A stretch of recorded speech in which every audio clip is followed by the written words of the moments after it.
Hello students, welcome to our channel solution pharmacy. जैसे आप जानते हैं हम लोग मेडिसिनल केमिस्ट्री का सेकेंड यूनिट कर रहे हैं। तो आइए आज हम थोड़ा सा देखते हैं एड्रिनर्जिक रिसेप्टर्स क्या होते हैं। तो एड्रिनर्जिक रिसेप्टर्स जो होते हैं वो आपके membrane bound G protein couple receptors ही होते हैं। जो आपने फर्स्ट यूनिट में रिसेप्टर के नाम में जी प्रोटीन कपल रिसेप्टर देखा था, ये वही होते हैं। यहाँ पर लिंकिंग होती है कैरियर प्रोटीन की, किससे? एक या एक से ज़्यादा जीटीपी एक्टिवेटेड प्रोटीन से। और इससे क्या होता है? इससे आपका बायोलॉजिकल रेस्पॉन्स प्रोड्यूस होता है। तो 1948 में एल्क्विस नाम के एक साइंटिस्ट थे जिन्होंने ये आइडेंटिफाई करके दिया था कि एड्रिनर्जिक रिसेप्टर जो होते हैं वो दो टाइप के होते हैं, अल्फा एंड बीटा। तो अगर हम इसका पूरा नाम देखें तो ये होता है अल्फा एड्रिनोसेप्टर, मतलब एड्रिनर्जिक रिसेप्टर्स। ऐसे ही सेम बीटा एड्रिनोसेप्टर, यानी बीटा एड्रिनर्जिक रिसेप्टर। अब देखिए क्या होता है कि पर्टिकुलर किसी एक ऑर्गन के साथ किसी एक रिसेप्टर की सेलेक्टिविटी होती है, और ये सेलेक्टिविटी जो है ये आपका और एगोनिस्ट पर डिपेंड करती है, यानी कि जो सपोर्ट करेगा, और एंटागोनिस्ट पे डिपेंड करेगी, जो उसको ऑपोज करेगा। तो इसी के आधार पर आपका बीटा रिसेप्टर जो है वो फर्दर क्लासिफाई होता है बीटा 1, बीटा 2 और बीटा 3 सब टाइप्स में। सिमिलरली सिलेक्शन ऑफ एगोनिस्ट और एंटागोनिस्ट के बेसिस पर ही फार्माकोलॉजिकल एक्टिविटीज मिलती हैं, और उसी के आधार पर आपका अल्फा रिसेप्टर भी डिवाइड होता है अल्फा 1 और अल्फा 2 रिसेप्टर में। इन्हीं के साथ सभी के लिए आपके डिफरेंट एगोनिस्ट और एंटागोनिस्ट भी होते हैं। जैसे अगर हम अल्फा 1 की बात करें तो फिनाइल एफ्रीन एगोनिस्ट का काम करता है और प्रेजोसिन एंटागोनिस्ट का। अल्फा 2 की अगर हम बात करें तो क्लोनिडीन एगोनिस्ट का काम करता है और योहिम्बिन एंटागोनिस्ट का। आप बीटा 1 की बात करें तो डोब्यूटामीन एगोनिस्ट का काम करता है और एटिनोलॉल मेटाप्रोलॉल एंटागोनिस्ट का काम करता है।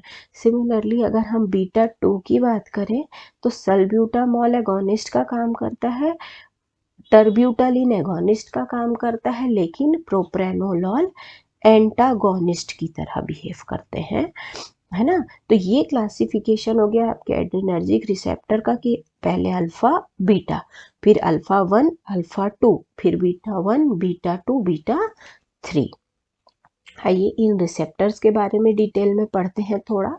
देखिए आपका जो अल्फा 1 रिसेप्टर है स्टूडेंट्स, इसकी लोकेशन होती है post junction on effector organ, यानी कि जो जंक्शन है उसके आगे।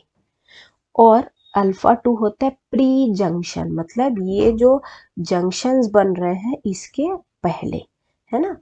इसके बाद ये होते हैं आपके ब्लड वेसल्स की स्मूथ मसल्स में और ग्लैंड्स में, है ना।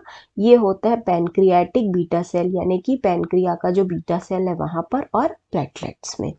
सिलेक्टिव एगोनिस्ट की अगर हम बात करें तो ये इसके लिए होता है फिनाइलेफ्रिन मिथॉक्साइन, इसके लिए होता है क्लोनिडीन। एंटागोनिस्ट की बात करें तो प्रेजोसिन, और इसके लिए होता है योहेमिन। फंक्शंस क्या क्या है देखिए, अगर हम लोग जेनिटो यूरिनरी ट्रैक की बात करें तो जेनिटो यूरिनरी ट्रैक का जो स्मूथ मसल है उसका कॉन्ट्रैक्शन होता है स्टूडेंट्स यहाँ पर। दूसरा वेसो कॉन्स्ट्रिक्शन होता है, ग्लैंड्स का सिक्रीशन अफेक्ट होता है, गट का रिलैक्सेशन, लीवर के अंदर जो ग्लाइकोजेनोलाइसिस की प्रोसेस है वो, और हार्ट का अरिथमिया। ये सारे फंक्शंस जो हैं that are depending functions on alpha 1 receptors.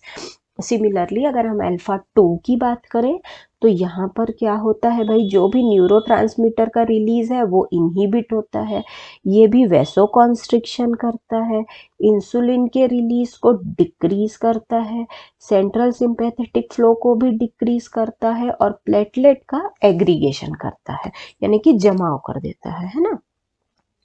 तो अब देखिए ये फंक्शन किस तरीके से, काम किस तरह से करता है, वर्किंग कैसी है इसकी। अगर मान लीजिए आपके पास अल्फा रिसेप्टर है, इनके लिए रिस्पॉन्सिबल फैक्टर होता है कैल्शियम आयन। ये रिसेप्टर लीवर सेल्स को एक्टिवेट कर देते हैं कब? जब ये जरूरत से ज़्यादा कैल्शियम आयन को अपटेक कर लेते हैं। इसके बाद कैल्शियम आयन जो है उसका ट्रांसफ़र अल्फा रिसेप्टर से बढ़ के अदर टिश्यूज में चला जाता है। जैसे ही कैल्शियम आयन का अपटेक ज़रूरत से ज़्यादा हुआ, इमीडिएटली हमको बायोलॉजिकल रेस्पॉन्स देखने को मिलता है। सपोज ये हमारा अल्फा रिसेप्टर हुआ, है ना।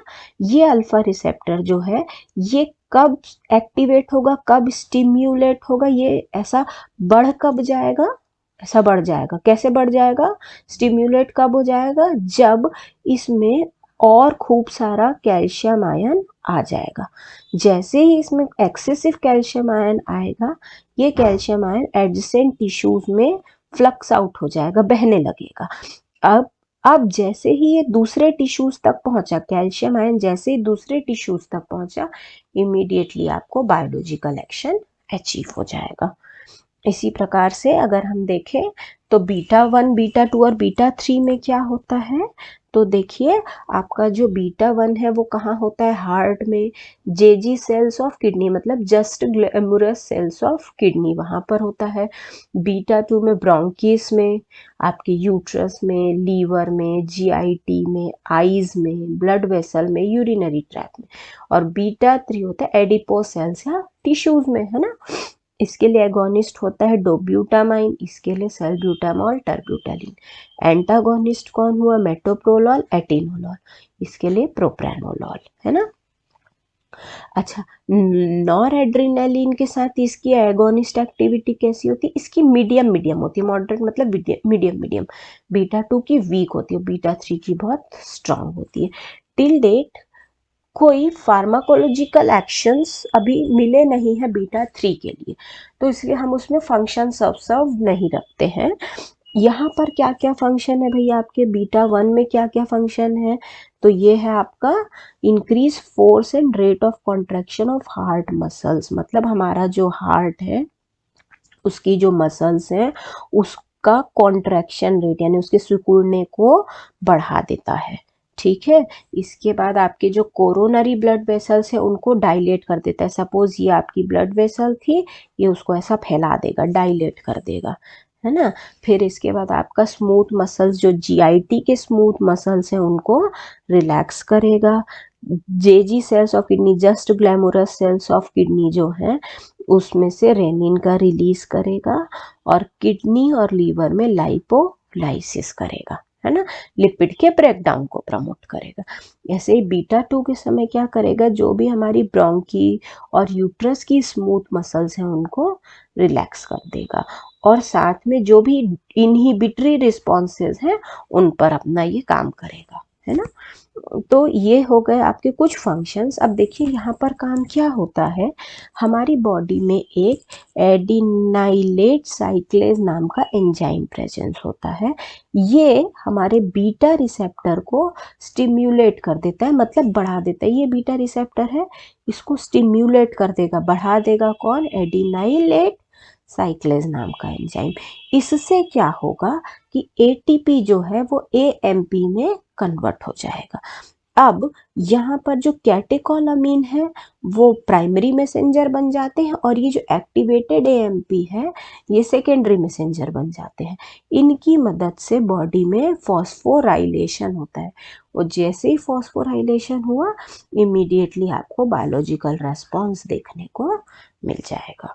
तो इस तरह से ये कुछ आपका इंफॉर्मेशन हो गया रिसेप्टर्स के बारे में जो कि आपको यहाँ पर यूजफुल होंगे। तो स्टूडेंट्स आई होप ये आपको समझ आया होगा कंटेंट। अगर आपको हमारा नोट्स चाहिए तो प्लीज़ आप हमारा ऐप सॉल्यूशन फार्मेसी डाउनलोड करिए, वहाँ पर नोट्स अवेलेबल हैं। Thank you so much.